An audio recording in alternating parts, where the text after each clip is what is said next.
From the emptiness of May to whatever this is.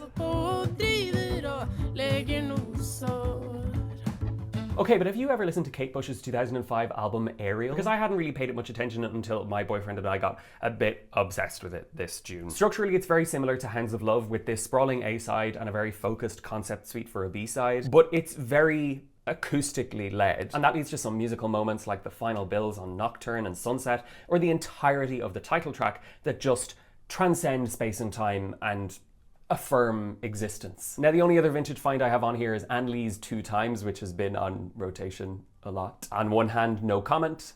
On the other hand, it is a banger. Looking to the future now with some singles from upcoming albums that I'm really looking forward to. For example, Julia Jacqueline has just signed to 4AD and announced her fourth full-length, The Gem. Its first single, Get Away From Me, I Think I'll Love You Soon, feels like a really good omen. Meanwhile, Lido Pimienta has got me really hyped for her new album, Caribeña, with two fantastic singles, Intoxica and Talento. And erstwhile member of Montreal indie rock outfit Tops, Marcy, is teasing her second album, Mask Lady and Late Night Girl, out August 28th, with the glitzy, effortlessly chic butterfly sticker. And genuine question, is search engine optimization dead? I ask because there's a duo out there named just At, who are teasing a new album called Auto Smile with a disarmingly weird folk pop tune of the same name that you should absolutely check out. And with that, we move to the present. Some new-ish albums, EPs, and singles that soundtracked my June. I've mentioned a couple of these artists before. Witchpost, for example, released their new EP, Butterfly, in March, but it is phenomenal, full of headlights on a country road, intrigue with standout tracks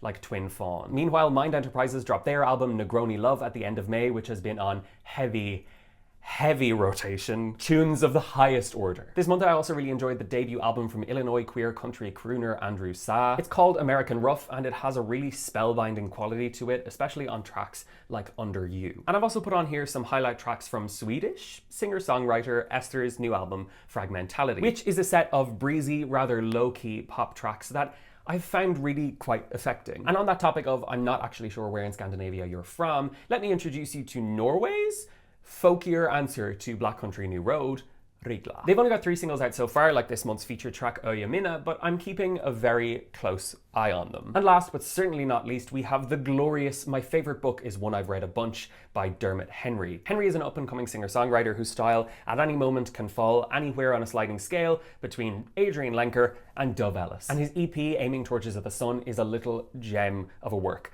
Make sure you check that one out too. And if all that's not enough for you, there's plenty more on my June 2026 playlist, which you can find linked in my bio. Will I fit all of this in 3 minutes? Who knows?